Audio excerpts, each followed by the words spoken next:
देखिए साहब, हमारे यहां लोकशाही है और लोकशाही में हर किसी को कुछ भी पूछने का और कहने का पूरा अधिकार होता है। मैं आपकी इस बात से बिल्कुल सहमत नहीं हूं। अगर ऐसा होता तो दूसरे राज्यों की तुलना में हमारे राज्य में चारों ओर इतनी शांति कभी नहीं होती। अगर चारों ओर शांति होती तो पिछले दिनों हमारे शहर में जो दंगे हुए वो क्यों होते? साहब, ये सब विदेशी ताकतों का हाथ है, क्या करें। देखिए मंत्री जी, जब भी देश में कोई विपत्ति आती है तो हर मंत्री का आप ही जैसा जवाब होता है कि इसमें विदेशी ताकत का हाथ है। अब पिछले दिनों जो भूकंप हुआ था, क्या इसमें भी विदेशी ताकत का हाथ था? Order order, please maintain the silence. पर लोग तो कहते हैं कि इस विपत्ति में आपके साथ विपक्ष के नेता चंद्रसेन जी का भी हाथ था और पांव भी था। जी, ये सब बकवास है, इसको हम नहीं मानता है। अरे हमारा पक्ष का सिद्धांत अलग है, इसका पक्ष का सिद्धांत अलग है। हम लोग अलग अलग दल में रह के एक काम कैसा कर सकता है? ये सब गुंडा लोग का काम है, बात करता है। चंद्रसेन जी बिल्कुल ठीक कह रहे हैं, ये तो पुलिस को बिना मतलब बदनाम किया जा रहा है। नहीं, ये तो आप कहते हैं, पर लोग तो कहते हैं कि जब दंगे भड़के तब दंगे वाली किसी भी जगह पर पुलिस सही वक्त पर नहीं पहुंची थी। अरे यही तो अपनी पुलिस की असली निशानी है, जब सब कुछ खत्म हो जाता है उसके बाद पुलिस आती है।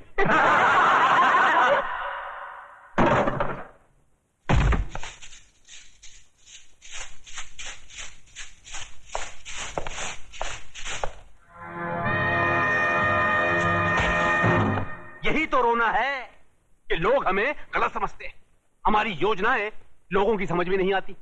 अब आप ही बताइए, झोपड़पट्टी की जगह साफ सुथरी कॉलोनी बने, टूटे फूटे गांव की जगह राहगीरों के लिए रिसोर्ट बने, इसमें देश की तरक्की नहीं है? बोलिए। पर लोग तो कहते हैं इसमें आपकी तरक्की ज्यादा होती है, सारा धन आप सब लोग मिलकर बटोर लेते हैं और डकार तक नहीं लेते।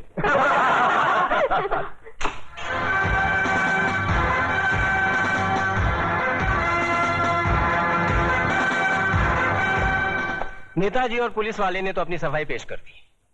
अब जज साहब, आप और योगराज जी अपनी सफाई में कुछ पेश करना चाहेंगे? ऐसे मामलों में लोग अगर कानून के रखवालों पर शक करने लगे तो फिर सफाई में कुछ कहना क्या? देखिए, हम ठहरे व्यापारी लोग, हम अपने धंधे में गुंडों का साथ नहीं लेते। गुंडों का साथ आजकल कौन नहीं लेता योगराज जी? अब तो माफिया वाले भी राजनीति में उतर आए हैं और आजकल नेता लोग भी अपने क्रिमिनल रिकॉर्ड की बुनियाद पर ही चुने जाते हैं। क्यों देशमुख जी, आप तो नेता बनने से पहले दमन से चांदी की स्मगलिंग क्या करते थे? देखिए ये मुझ पर झूठा बेकार का इल्जाम लगाया गया है। नहीं, आप स्मगलिंग करते थे या नहीं करते थे? बस। वैसे मैं भी इस बात को नहीं मानता, क्योंकि हर बड़े नेता को बदनाम करने के लिए लोग कुछ भी बोलते हैं। क्यों चंद्रसेन जी? एकदम सच बोलता है। आपके हर सवाल का मैं एक ही जवाब दूंगा कि अगर जनता की नजर में हम गुनहगार हैं तो फिर जनता खामोश क्यों है? बोलिए, क्यों हमें पिछले 15 साल से इस राज्य में चुनाव जिता रही है? जज साहब, हम पर लगाए गए सारे इल्जाम बेबुनियाद हैं। हमारी सफाई में मेरा यही जवाब है। अब फैसला आपके और जनता के हाथ में है, सुनाइए। अरे असली अदालत आज तक हमारे खिलाफ फैसला नहीं सुना सकी तो ये जनता की अदालत क्या खास सुनाएगी? देशमुख, तुम कभी कभी सच बोलता है।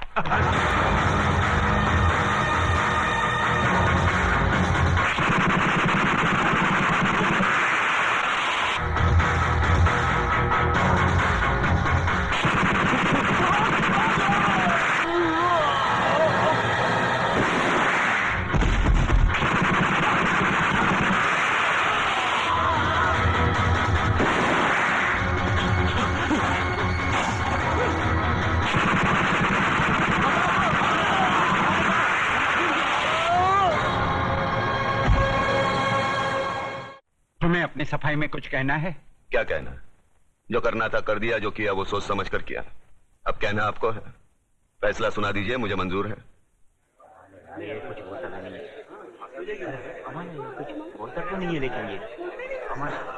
Order order. आज न्यायमूर्ति श्री विश्वनाथ सिंह ने अदालत में मंत्री श्री बबन राव देशमुख, विपक्ष के नेता श्री चंद्रसेन आजाद, न्यायमूर्ति श्री हुकम अली जाबिर, इंस्पेक्टर सत्यवादी दुबे, प्रख्यात बिल्डर योगराज और कुख्यात सरगना चतुर सिंह चिता के कातिल प्रताप नारायण तिलक को फांसी की सजा सुनाई।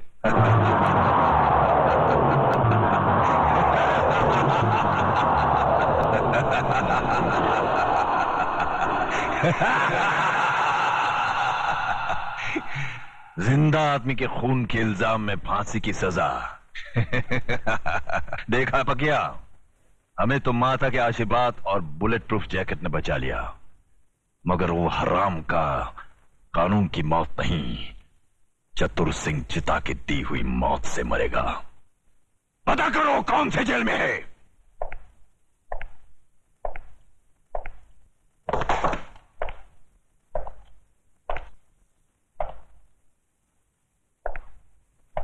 प्रताप, तुम्हारी फांसी का दिन मुकर्रर हो गया है। अगर कोई आखिरी ख्वाहिश है तो बता दो, वो भी पूरी कर दी जाएगी।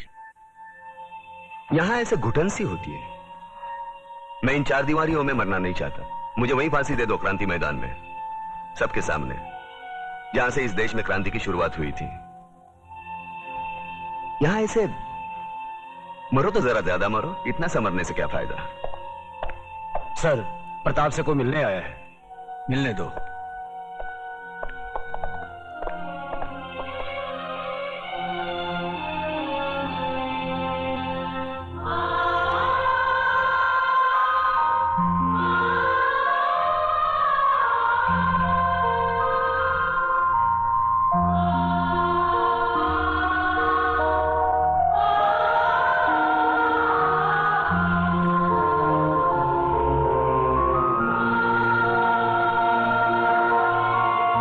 मां,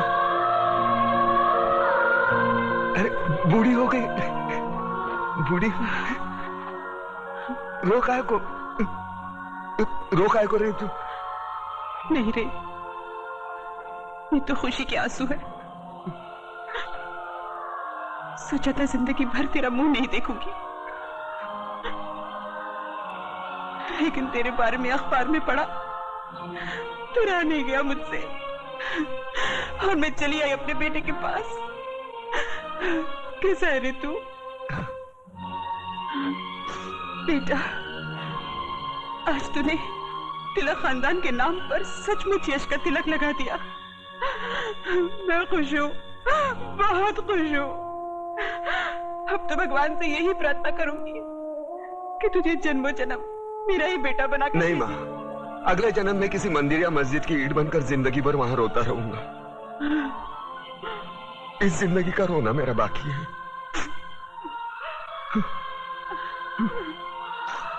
दुख सिर्फ इस बात का है मैं तेरे लिए कुछ कर नहीं सका। नहीं बेटा, तूने बहुत कुछ किया, मुझे सब कुछ मिल गया। तेरे दादाजी की आत्मा को भी शांति मिल गई। बस अफसोस एक ही बात का रहेगा कि तिलक खानदान का दिया जलाने वाला कोई नहीं रहेगा, कोई नहीं रहेगा।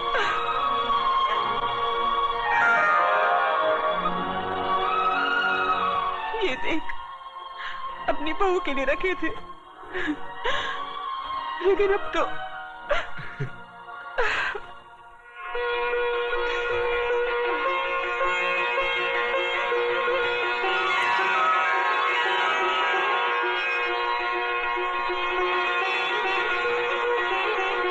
माँ, ये कलम वाली बाई मेघा लिखती है, एक दिन के लिए हमारे खानदान की बहू बनेगी। सोच ले।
आ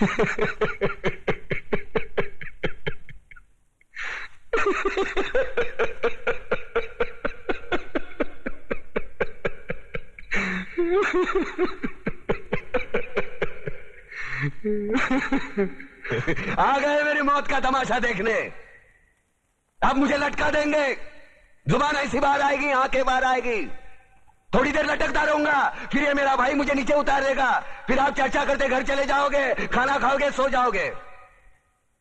तुम्हारी ये नामर्दानगी, बुज़दिली एक दिन इस देश की मौत का तमाशा इसी खामोशी से देखेगी। कुछ नहीं कहना मुझे तुम्हें, कुछ नहीं। तुम्हारी जिंदगी में कोई फर्क पड़ने वाला नहीं। अंधेरे में रहने की आदत पड़ी है तुमको, गुलामी करने की आदत पड़ी है। पहले राजा महाराजाओं की गुलामी की, फिर अंग्रेजों की, अब चंद गद्दार नेताओं की और गुंडों की। धर्म के नाम पर ये तुम्हें बहकाते हैं, तुम एक दूसरे के गले काट रहे हो। काटो काटो। ऊपर वाला भी ऊपर से देखता होगा तो उसे शर्म आती होगी, सोचता होगा मैंने सबसे खूबसूरत चीज बनाई थी, इंसान। इंसान नीचे देखा तो सब कीड़े बन गए, कीड़े। कीड़े रेंगते रहो, सटते रहो और मरो। आए और गए, खेल खत्म। तो जिए मालूम नहीं, क्यों मरे मालूम नहीं। कलम वाली बाई क्रांति लाना चाहती थी, कलम के जोर पर काले वर्तमान को खत्म करना चाहती थी। कौन समझा उसकी बात को? सब साले मुर्दे, जिंदा लाशें। किसे जगाती वो? मैं जाग गया, कुछ अच्छा काम करके जा रहा हूं, सुकून है। लेकिन ध्यान में रखना, तुम्हारी ये खामोशी कल तुम्हारे बच्चों के लिए रोना बन जाएगी। ये कानून वाले, वर्दी वाले नेता, इन्होंने अपना ईमान बेच दिया। एक दूसरे को जलाते वक्त तुम्हारा ईमान कहा गया था, भाड़ में।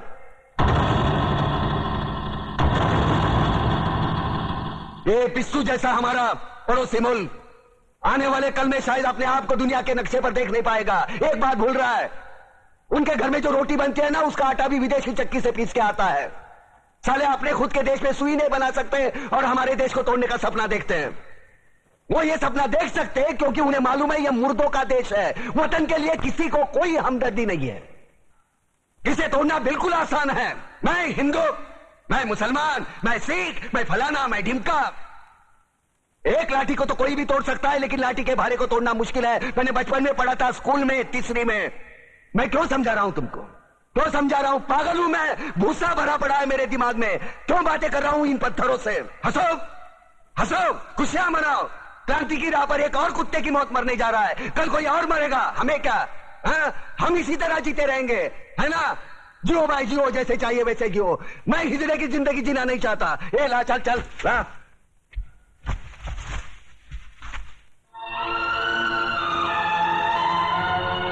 खड़ो, ये फांसी नहीं हो सकती। उन देशद्रोहियों के खिलाफ जो सरकार को सबूत मिले हैं, उससे साबित होता है कि प्रताप ने उनको मारकर देश का उद्धार किया है। इसलिए भारत के राष्ट्रपति ने उसकी सजा माफ कर दी। ये रहे उसके कागजात।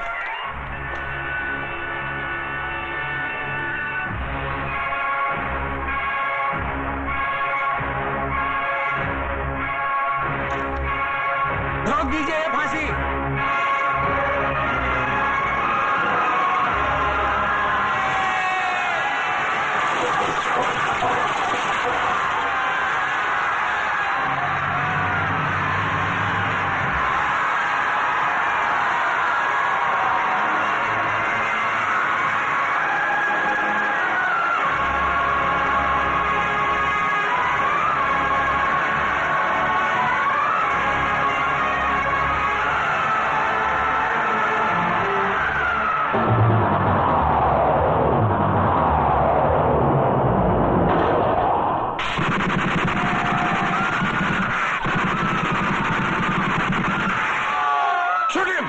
खबरदार कमिश्नर, लाशों के ढेर बिछा दूंगा अगर हमारे बीच में आया तो।